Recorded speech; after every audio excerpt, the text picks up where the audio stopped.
صورت حال یہ ہے کہ ہم اپنے آپ کو مختلف ذاتوں کے لحاظ سے، زبانوں کے لحاظ سے، نسلوں کے لحاظ سے، برداروں کے لحاظ سے، علاقوں کے لحاظ سے تقسیم کرتے ہیں اور بڑے فخر سے یہ بات کہتے ہیں کہ ہمارے ہاں شادی صرف ہماری ذات میں ہوتی ہے۔ ابن قاسم نے باب الاسلام کے ذریعے جس روایات کو یہاں پر قائم کیا وہ روایات وہی تھی جس کو مدینہ منورہ اور مکہ مکرمہ میں رسول اللہ صلی اللہ علیہ وسلم نے دین اسلام کے بنیادی اصولوں کی روشنی میں ہمیں سمجھایا تھا۔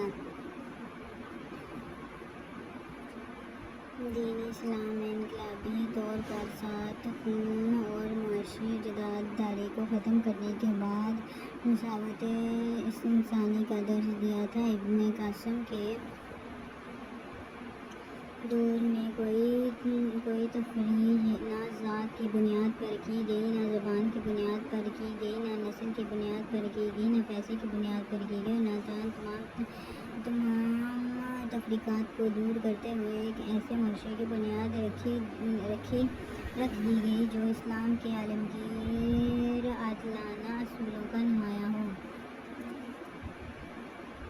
یوم باب الاسلام کی اہمیت اسی بنا پر ہے کہ اس تاریخی واقعے نے سندھ کے نسلوں انسانوں اندر راہ روایات سے آزاد کر دیا۔ یہ دن ہمیں یاد دلاتا ہے کہ سندھ میں ہماری تہذیبی اور ثقافتی جڑیں کسی سرزمین میں محفوظ ہیں۔ سندھ میں باب الاسلام کی مثال ایسی ہی ہے جیسے مصر میں عمر بن عاص کی فتح اثر کے بعد وہاں یہ تاریخ کا ایک روشن اور دور شروع ہوا اور ماضی کی تاریکیاں جن ہی زود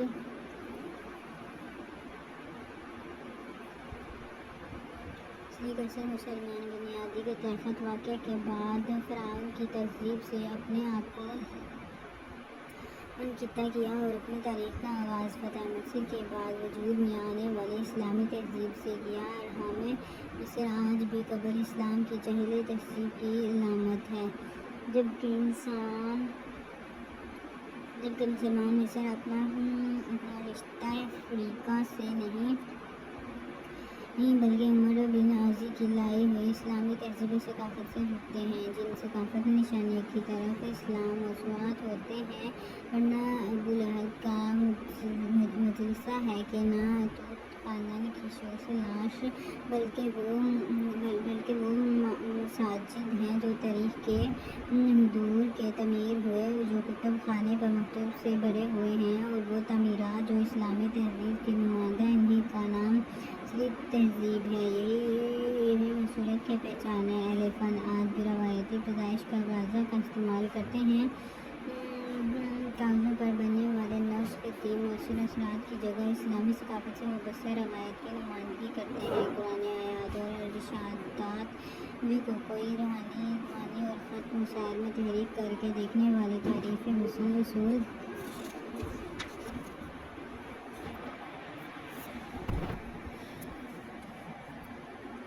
کرتے ہیں۔ اگر غور کیا جائے تو یوں باب الاسلام دراصل ایک نئی ثقافت، ایک نئی تہذیب، ایک نئے رجحان کے آغاز کی علامت ہے۔ یہ محض باہر سے آئے ہوئے ایک فرد کی فتح کی داستان نہیں ہے، کیونکہ یہ فتح جس بنا پر ہوئی وہ کوئی استحالی حملہ نہ تھا، بلکہ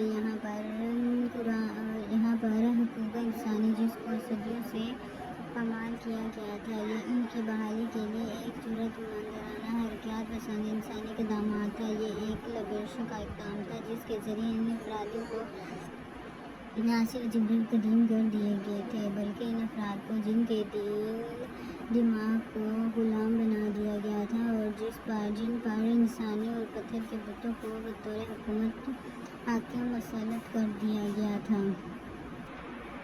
10 رمضان مبارک اور ابن قاسم کی سندھ میں کامیابی کے اثرات کہاں کہاں تک پہنچے، تفصیلات میں جائے بغیر ہم اختصار سے صرف یہی کر سکتے ہیں کہ یوم باب الاسلام نہ صرف برصغیر عالم عملی اسلام کے لیے بھی ایک اہم تاریخی سنگ میل کی حیثیت رکھتا ہے۔ یہی جس نظام کی بنیاد رکھی گئی۔ اس کی پہچان عدل و روایات، تحمل، حاکمیت، اہلی اور معاشرتی فلاح تھی۔ اس نظام میں انسان کے بلند ہونے کی بنیاد نہ دولت تھی، نہ اس کی نسل، بلکہ اس کا علم و تحفظ اور سندھ میں اشاعت اسلام کا بڑا سبب اور عادلانہ نظام تھا، جس کے ذریعے ایک اعلیٰ ذات کے فرد اور ایک کم معاشرتی مقام کے حامل شخص کو یکساں عدل کے خصوصیت کا موقع ملے۔ اسلام نے جس روایات کا مذہب کیا اور جنوبات اور سندھ نے بغیر کسی مزاحمت کے اس نئے نظام کا استقبال کیا۔ ابن قاسم کو اپنا نظام ہند اور استحکام معاملات میں جو لوگ دین کی سربلندی کے لیے کوشاں ہیں، مسلم حکومت انہیں سخت ناپسند کرتے ہیں اور جیل اور تقریباً کا نشانہ بناتی ہے۔ ایسی شکل میں تحریک آزادی کی ہے جو ایشیا، وسط ایشیا اور افراد میں اپنے انسانی حقائق کے تحفظ کے لیے دنیا میں کود گئی۔ نئے قاسم کی ضرورت ہے جو افسر لسانی قومیت، قبائل گٹوں اور اسلامی دشمن تصورات کی جگہ اس روایت کو تازہ کرے جو تقریباً 1000 سال قبل اس خطے کی پہچان بن گئی تھی۔ یہ دعا جنیا بن ابی قاسم انسان سے اس روایت سے ابھرے گا۔ اللہ تعالیٰ کی یہ سنت ہے کہ وہ جب ایک قوم اپنے آپ کو بدلنا چاہتی ہو تو اسے ہدایت رہنمائی دیتا ہے تاکہ حق غالب آ جائے اور باطل فنا ہو جائے۔ بے شبہ باطل فنا ہونے ہی کے لیے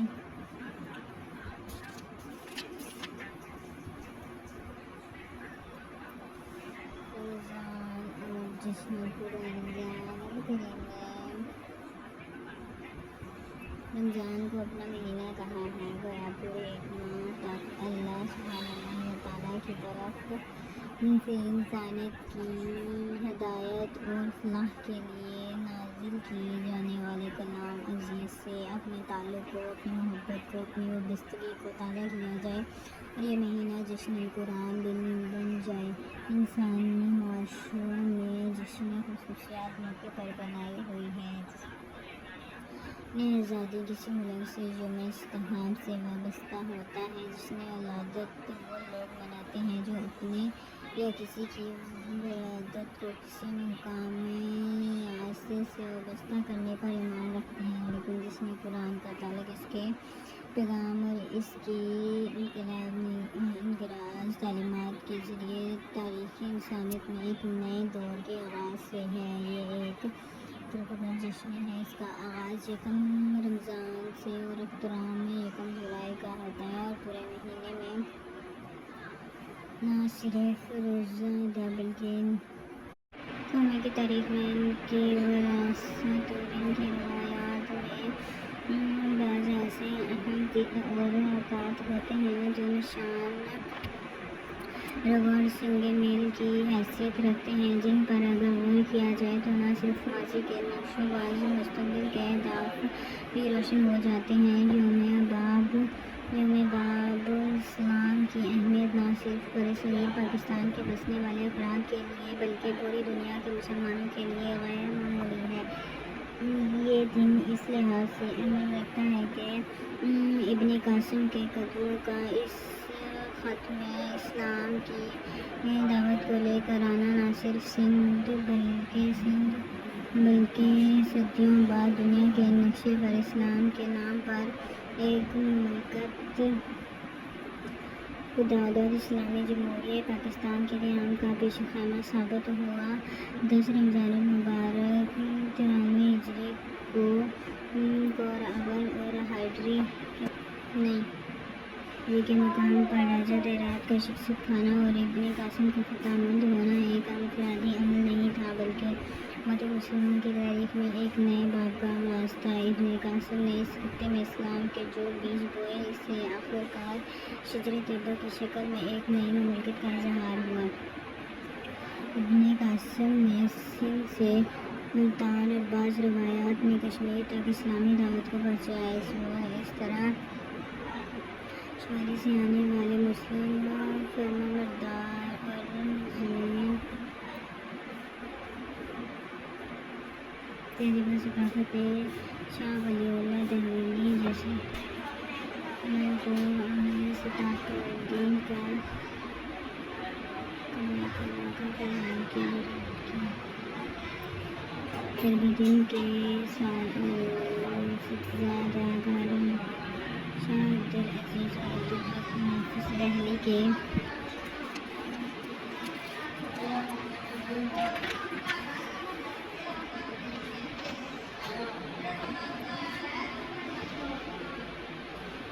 شاہ صاحب کے پرانے فکر کو آگے بڑھانے میں امداد نتیجن شاہ صاحب کے جانشینوں میں شاہ اسماعیل شاہ جیسے افراد کا ظہور ہوا۔ اگر غور کیا جائے تو اس واقعے کے غیر معمولی گہرے ثقافتی تاریخی اور عملی اثرات نہ صرف ہریانہ پاکستان قبلہ موصوف وسیع جنوبی مشرقی ایشیا اور یورپ امریکہ تک پہنچے اور اس خطے سے ایسے اہل فکر ابھرے جن کی فکر میں مغرب و مشرق پر گہرے نقشے چھوڑے۔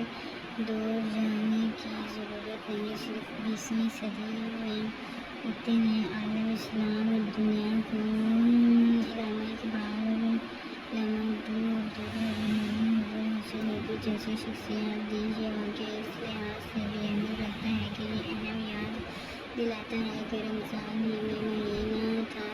وہ مہینہ تھا جس میں پہلا اسلامی معرکہ بدر کے مقدمات جس نے مستقبل میں انسانیت کے نقشے اور سمیت کا تعین کیا اور نظام عمل کو تباہ کر کے عدل اور توحید کی بنیاد پر ایک نیا عالم نظام دیا۔ اس نئی تحریک، اس نئی فکر اور نئی پکار نے انسانیت کو ایک نئے روح پر پروار نظام سے متعارف کرایا۔ بدر کے مؤثر نے تاریخ میں اہل اسلام کو مقام و خصوصیت دیا۔ سب نے جان لیا کہ اب تاریخ کون ہوگا، اب فیصلہ کس بنیاد پر ہوگا، اب انسانیت کے لیے معیار اخلاق کیا ہوگا۔ اس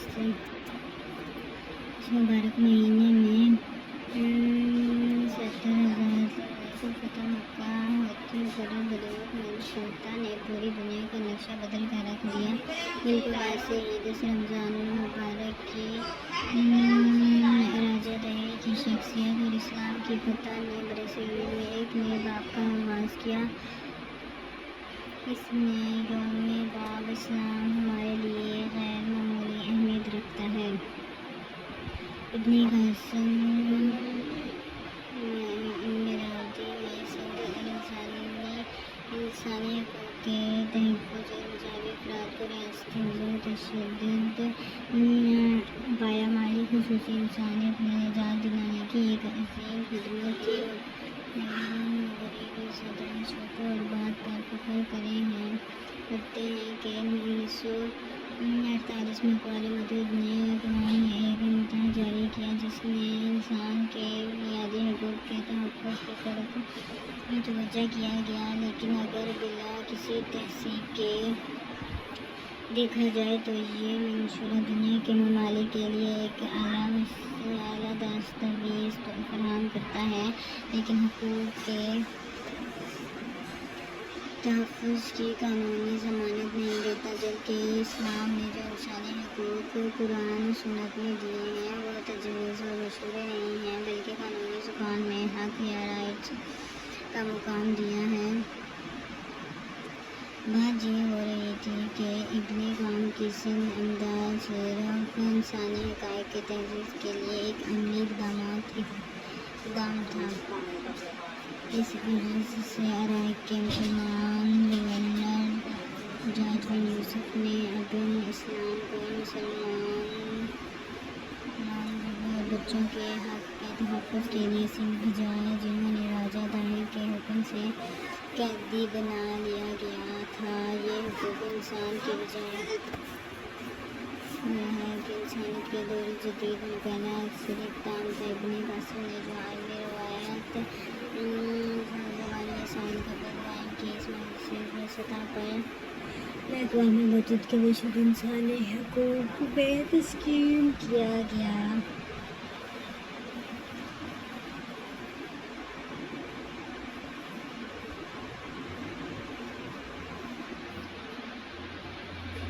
متحدہ کا مشورہ انہیں کا پیدائشی حق دلانے میں ناکام رہا ہے۔ بہت واضح مثالیں فلسطین اور کشمیر کے مظلوم انسانوں کی جدوجہد آزادی ہے۔ ابن قاسم نے سندھ میں جس روایت علم کا آغاز کیا، اس نے سندھ کی مروجہ جاہلی تہذیب کے تو حمیت بت پرست اور فرما بردار کے مراکز اختیارات کی جگہ وحی اہلی اور علم پر بنی ایک نئی ثقافت کو مترادف کرایا۔ سندھ میں ٹھٹھا علم، فکر اور ثقافت سرگرمیوں کا مرکز بنا دیا گیا۔ یہ شکل اختیار کی۔ سندھ کاشی ٹائلوں اور ہندی شکلوں میں بننے والے رنگ برنگے ظرفوں کی برآمد کی ایک بڑی منڈی بن گیا۔ ایک وہ سرزمین جہاں پرست پر کا جلوی تھا، انہوں نے اپنے ہاتھوں اور کھینچے ہوئے سلاج گونجی تھی، اور وہاں ہاتھ جو کال تک انسانی مجسمے اور ثابت ہوتے ہی اور بت بنتے تھے۔ کاشتکار ٹائل اور گھریلو استعمال ٹائرزن تزئین اور رہائش میں استعمال ہونے والے ظرائف کی تحقیق کے لیے مشہور ہو گیا۔ اب انسانی شکلوں کی جگہ فطرت سے قربت بھول بتوں اور ہندو شکلوں نے لے لی، اور فن سازی عدل انصاف کے پھیلانے کا ایک ذریعہ بن گیا۔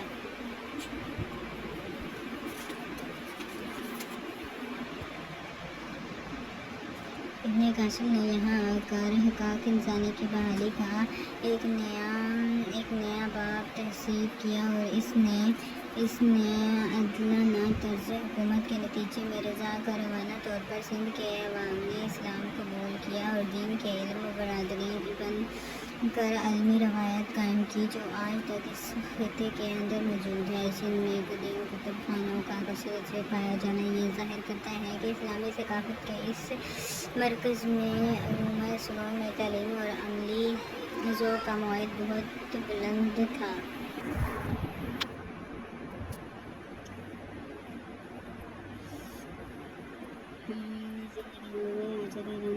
زندگی کے مار کو کھول کر اپنا نہیں بنایا تھا۔ ابن قاسم جو نوجوان تھے، جس نے کچھ عرصہ قبل جب وہ 15 سال کا تھا، قد قبائل کی بغاوت کو دور کیا تھا، اور جس نے شیخ جیسی شہزادے کی بنیاد رکھی تھی۔ یہ ایک قوت مالی اور اللہ تعالیٰ کی ذات پر عمل بھروسہ تھا، جس نے اسے قدم پر کامیاب کر دیا۔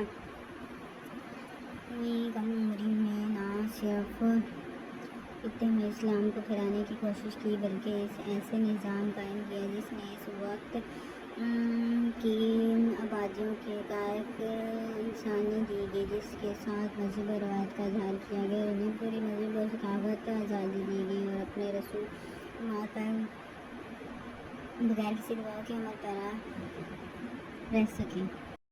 اردو کے مشرقی حربی پر اثرات پڑا یا فلسطین کے عالمی مذہب روایات میں روح اور نفس کے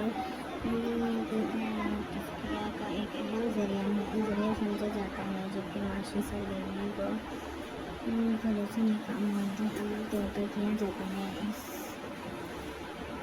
تناظر میں روزی کے معاشی زندگی پر اثرات بظاہر ایک متعدد عنوان معلوم ہوتا ہے، لیکن اگر غور کیا جائے تو اسلام کی بنیادیت اور افرادیت اس بات کا مطالبہ کرتی ہے روحانی اور مذہبی سرگرمیوں میں نہ کوئی تقسیم ہو، نہ رسمی تقسیم۔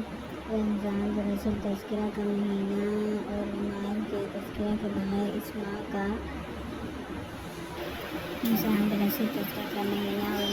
ترکیب اور بغیر اس ماہ کا تصور نہیں کیا جا سکتا۔ معاشی معاملات کے حوالے سے رمضان کریم سب سے پہلے جس پہلو کی طرف تمام اہل ایمان کے